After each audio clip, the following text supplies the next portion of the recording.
I've always hated taking out the trash, but it was my turn that night.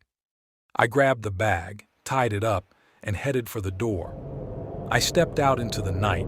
The air was cool and crisp. I closed the door behind me and started walking towards the garbage can. As I was walking, I heard a noise behind me. I turned around, but there was nothing there. I shrugged it off and kept walking. I reached the garbage can and threw the bag in. As I turned to go back inside, I felt a strange feeling. The world around me started to spin, and I felt myself falling. I landed on hard ground, and I was immediately surrounded by darkness. I couldn't see anything, and I couldn't hear anything. I felt like I was falling through an endless void.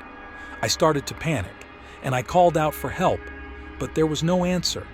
I wandered through the darkness for what seemed like hours.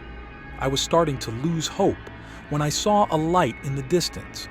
I ran towards it, and as I got closer, I could see that it was a door. I opened the door and stepped inside. I was immediately blinded by a bright light. I opened my eyes and I found myself standing in a room. The room was white, and there were no windows or doors.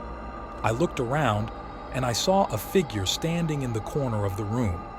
The figure was tall and thin, and it was wearing a long black coat.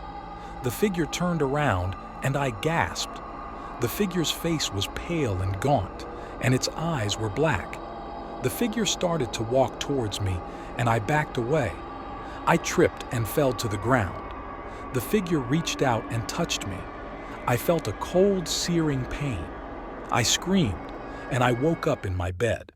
I was covered in sweat, and my heart was pounding. I sat up in bed, and I looked around.